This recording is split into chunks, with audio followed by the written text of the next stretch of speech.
हर खबर पर होगी आपकी पकड़। डाउनलोड कीजिए एबीपी लाइव ऐप। चुनाव बिल्कुल टफ नहीं होने वाला, चुनाव बिल्कुल स्वाभाविक होने वाला। सारे बिहार के लोग जाग चुके हैं। चुनाव चिन्ह है बीजेपी और जेडीयू। साफ तौर पर बिहार में अब यही दो पार्टियां एनडीए का हिस्सा है। किसी तरह का हम लोगों के मन में कोई कंफ्यूजन या किसी प्रकार की गलतफहमी नहीं। चेहरा बदल जाएगा 11 नवंबर को। बिहार में चुनाव है, चुनाव में नीतीश हैं।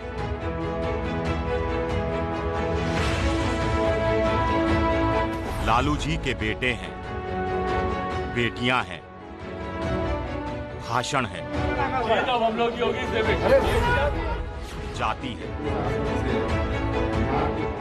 बाढ़ है, करप्शन है और हर चौक चौराहे पर राजनीतिक चर्चा है। जब बाढ़ की बात आती है, जब इनकी बुखार की बात आती है, तब आप भाजपा ही फिर जीतेगा। 15 साल पहले बिहार में सड़क था क्या? जब तक करप्शन खत्म नहीं होगा तब तक कुछ होने वाला नहीं है। लेकिन क्या यही बिहार है?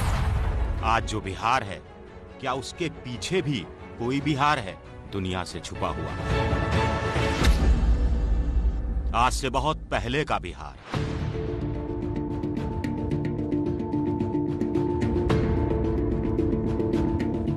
उस प्राचीन बिहार ने दुनिया को क्या दिया है? आज से एक नहीं, दो नहीं, 2500 साल पहले के बिहार में जो कुछ हुआ उसकी गूंज सिर्फ भारत में नहीं, चीन, Cambodia, Thailand, Myanmar, Bhutan, Sri Lanka, Japan, Malaysia, Singapore जैसे देशों में आज भी सुनाई देती है। इसमें बिहार की धरती की क्या भूमिका थी, ये हम आपको जल्द बताएंगे। फिलहाल चलते हैं उस गूंज, उस नाद को सुनने आज से 2500 साल पहले। तब उत्तरी भारत में 16 बड़े जनपद और कुछ गण थे। बुद्ध का वास्तविक नाम था सिद्धार्थ और उनके पिता सुद्धोधन शाक्य गण के राजा थे। आरंभ में सिद्धार्थ का बचपन एक राजकुमार के समान व्यतीत हुआ। सारी सुख सुविधाएं उनको प्रदान की गईं, लेकिन उनका सांसारिक सुखों में मन नहीं लगता था। उनके पिता ने उनको सांसारिक सुख में लगाए रखने के लिए यशोधरा नामक सुंदरी से उनका विवाह भी करवा दिया, जिससे उनको राहुल नामक पुत्र की उत्पत्ति हुई, लेकिन इससे भी उनको चैन नहीं मिला। एक रात को वो पत्नी और पुत्र को सोए हुए घर द्वार छोड़ करके निकल पड़े। इस घटना को बौद्ध ग्रंथों में महाविनिष्क्रमण कहा जाता है। घर त्याग कर सिद्धार्थ कहां पहुंचे? तब के मगध, आज के बिहार। सिद्धार्थ गुरु ढूंढ रहे थे जो उन्हें मुक्ति का रास्ता दिखा सके। सिद्धार्थ गुरु की तलाश में आज के बिहार में पटना से कुछ 70 किलोमीटर दूर राजगृह पहुंचे। उस समय राजगृह मगध की राजधानी थी। उस समय मगध में बिंबिसार का साम्राज्य था। कुछ योगी उन्हें सन्यासी अलार कलाम के पास ले गए। यहां बुद्ध को संतुष्टि नहीं मिली। इसी बिहार में सिद्धार्थ गौतम ने 6 साल तक योग और अनशन की भीषण तपस्या की। तपस्या में लीन सिद्धार्थ काफी कमजोर पड़ गए और मृत्यु के करीब जा पहुंचे।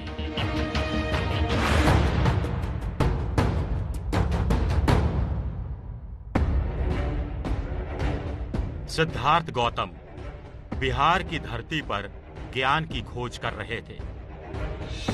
उन्होंने घोर तपस्या की, हठ योग में लगे रहे, लेकिन ज्ञान की प्राप्ति नहीं हुई। आखिरकार सिद्धार्थ गौतम बुद्ध कैसे हो सकते हैं? एक आम व्यक्ति जीवन और मृत्यु के चक्र से कैसे निकल सकता है? इसका रास्ता बिहार के महायोगी और गुरुओं ने नहीं, बल्कि आम व्यक्ति ने उन्हें दिखाया। भटकते हुए सिद्धार्थ ने एक वीणा बजाने वाले को देखा और पाया कि अगर वो वीणा के तार ज्यादा कसे तो तार टूट जाते हैं और तार बहुत ढीले हों तो भी संगीत नहीं सुना जा सकता है। ये ज्ञान प्राप्ति के लिए बीच के रास्ते की ओर इशारा था। सिद्धार्थ ने यही रास्ता अपनाया। इसे मध्यम निकाय यानी बीच का रास्ता कहा गया। वहाँ से वो गया के पास उरुवेला नामक जगह में पहुँचे और वहाँ एक पीपल के वृक्ष के नीचे बैठकर तपस्या करने लगे। उसी तपस्या के दौरान उन्हें बैसाखी पूर्णिमा के दिन सच्चे ज्ञान की प्राप्ति हुई, जिसको संबोधि कहा जाता है, और बाद में वो बुद्ध के नाम से जाने गए। सिद्धार्थ गौतम मध्यम मार्ग के सहारे बुद्ध हुए और वो जगह जहां उन्हें ज्ञान की प्राप्ति हुई वो आज बिहार का बोध गया है। महात्मा गौतम बुद्ध ने समाज में सत्य, अहिंसा और बराबरी की बात कही और आज से 2500 साल पहले जाति प्रथा का विरोध किया। महात्मा बुद्ध ने महिलाओं को धार्मिक जीवन में एक भूमिका निभाने का अवसर दिया। आम्रपाली की घटना सभी लोग जानते हैं, कैसे उसने दीक्षा ली और फिर वो उनकी शिष्या बन गई। तो उस समय में अगर आप देखेंगे तो महिलाओं के लिए धर्म के मामले में इस तरह का खुलापन नहीं था, ये ओपननेस नहीं था। तो आज फिर हम लोग बात करते हैं महिलाओं के उद्धार की, नारी सशक्तिकरण की, लेकिन उसका पहला उदाहरण हमें कहाँ मिलता है? तो ये सब चीज़ें ऐसी हैं जो महात्मा बुद्ध के व्यक्तित्व को निश्चित रूप से एक अलग स्तर पर, एक अलग पेडेस्टल पर खड़ा कर देती हैं। ये विचार कितने क्रांतिकारी थे, इसका अंदाजा इसी बात से लगाया जा सकता है कि वो आज भी प्रासंगिक है। बुद्ध ने मध्यम मार्ग से मगध पर वैचारिक विजय पाने का काम किया। महात्मा बुद्ध ने परिनिर्वाण से पहले कहा था, आत्मदीप भव, यानी अपनी रोशनी खुद बनो। आज से करीब 2500 साल पहले बिहार की धरती से महात्मा बुद्ध ने जो कुछ पाया वो पूरी दुनिया में फैला। ये बिहार की असल विरासत है। ये वो धरोहर है जिसे सालों से नज़रअंदाज किया जाता रहा है। आप उस दौर की कल्पना कीजिए जब वैदिक धर्म के विचार, बुद्ध का दर्शन, जैन धर्म के उपदेश सिर्फ मगध ही नहीं पूरी मानवता को झकझोर रहे थे।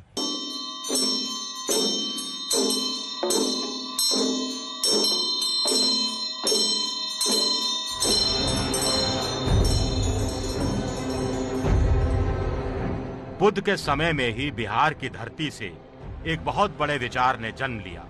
इस विचार को समझने के लिए हम लोग महावीर स्वामी की जन्मस्थली की ओर रवाना हुए। यह बिहार के नालंदा का कुंडलपुर गांव है। गांव के द्वार पर ही महावीर स्वामी की मूर्ति है। गांव में दाखिल होने के बाद दूर से ही महावीर स्वामी का मंदिर दिखाई देता है। इसी गांव में जैन धर्म के आखिरी तीर्थंकर महावीर स्वामी ने जन्म लिया। महावीर स्वामी ही जैन धर्म के प्रवर्तक हैं। 30 साल की उम्र में महावीर स्वामी ने घर त्याग दिया और 12 साल तक कठोर तपस्या की।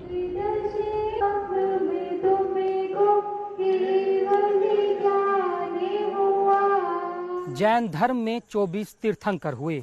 महावीर स्वामी जैन धर्म के आखिरी तीर्थंकर थे। आज से करीब 2500 साल पहले महावीर स्वामी ने मगध की इस धरती पर कुंडलपुर नगरी में जन्म लिया। महावीर स्वामी महात्मा बुद्ध के समकालीन थे। महावीर स्वामी ने इस दुनिया को, इस समाज को 5 उपदेश दिए।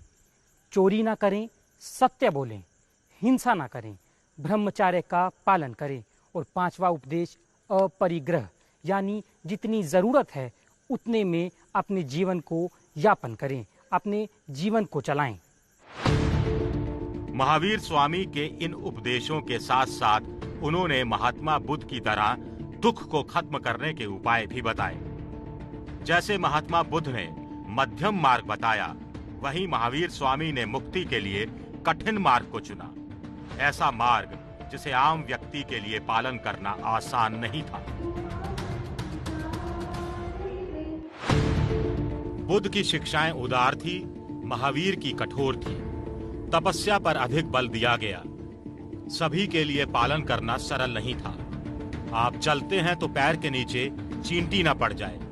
धूप में खड़े होकर बाल नाखून उखाड़िए। ये आम मनुष्य के लिए आसान नहीं था। दूसरी तरफ महावीर स्वामी ने सभी जीवों के कल्याण, दया और अहिंसा पर जोर दिया। महावीर स्वामी ने कहा कि चींटी और हाथी में प्राण बराबर होते हैं। बुद्ध कोई व्यक्ति नहीं है, बुद्ध व्यक्तित्व है। व्यक्तित्व सिद्धार्थ थे,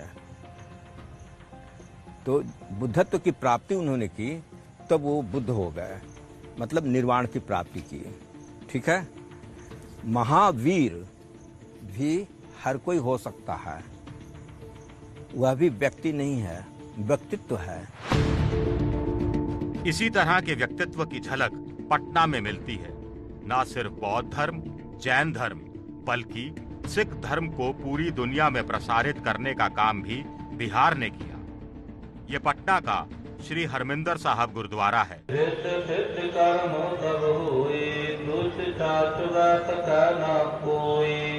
एक बार जिन तुना खंबारा काल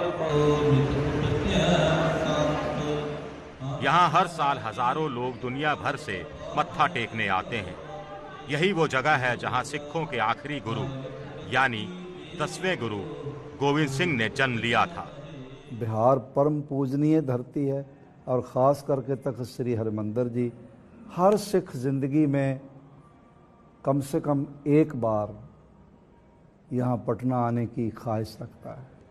वो मरते दम तक सोचता है कि मैं एक दफ़ा वहाँ जाकर आऊँ जहाँ गुरु गोविंद सिंह जी का जन्म हुआ। करीब 500 साल पहले यह जगह सालस राय जोहरी की हवेली थी, जो बाद में चलकर गुरुद्वारा बनी। हवेली से गुरुद्वारा बनने और सालिस राय का सिख धर्म का प्रचारक बनने के पीछे भी एक बेहद दिलचस्प कहानी है। जब गुरु नानक साहब आके गंगा किनारे नदी पे बैठे तो मर्दाना कहने लगा कि मुझे भूख लगी है कुछ खाने के लिए। तो गुरु नानक साहब ने आके ऐसे वहाँ से रोड़ी जैसे होती बजरी रोड़ी नहीं होती, ऐसे उठा के दे दी। गुरु साहब के हाथ लगने से वो हीरा बन गई। फिर सालसराय जौहरी जो था यहाँ का, उसका सबसे बड़ा जौहरी, उसको ले गया दरक्का, उसके पास ले गया और उसने वो देख के उसको 100 रुपया रख के मत्था टेक के वापस कर दिया कि ये बहुत कीमती है, मैं इसको ले नहीं सकता। वो ले गया, गुरु नानक साहब कहते 100 रुपया वापस करके आओ। जब गुरु नानक साहब के पास गया जौहरी सालसराय, जाके मत्था टेका, हाथ जोड़ के बैठ गया, तो उसके हृदय को ठंड पड़ गई, तसल्ली हो गई उसकी भी ये कोई बहुत महान पैगंबर पीर आया कोई।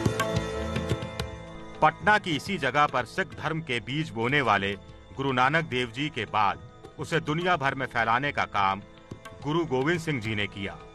वे सिखों के आखिरी यानी 10वें गुरु कहलाए। सिख धर्म को 4 तख्त देने वाले गुरु गोविंद सिंह जी का जन्म यहाँ हुआ, तो सिख धर्म को 4 तख्त देने वाला ये बिहार ही हुआ, ये मगध ही हुआ। अगर धरती के हिसाब से देखें, वैसे सतगुरु जहाँ गए, दरिया जहाँ जाता है वहाँ हरियाली हो जाती है। 5 में से 4 तख्त गुरु गोविंद सिंह ने स्थापित करने का काम किया। दूसरी तरफ हिंदुस्तान में मुगलों की सत्ता को चुनौती देने का काम भी गुरु गोविंद सिंह ने किया। मुगलों के जुल्म के खिलाफ हिंदुस्तान को एक करने का काम किया।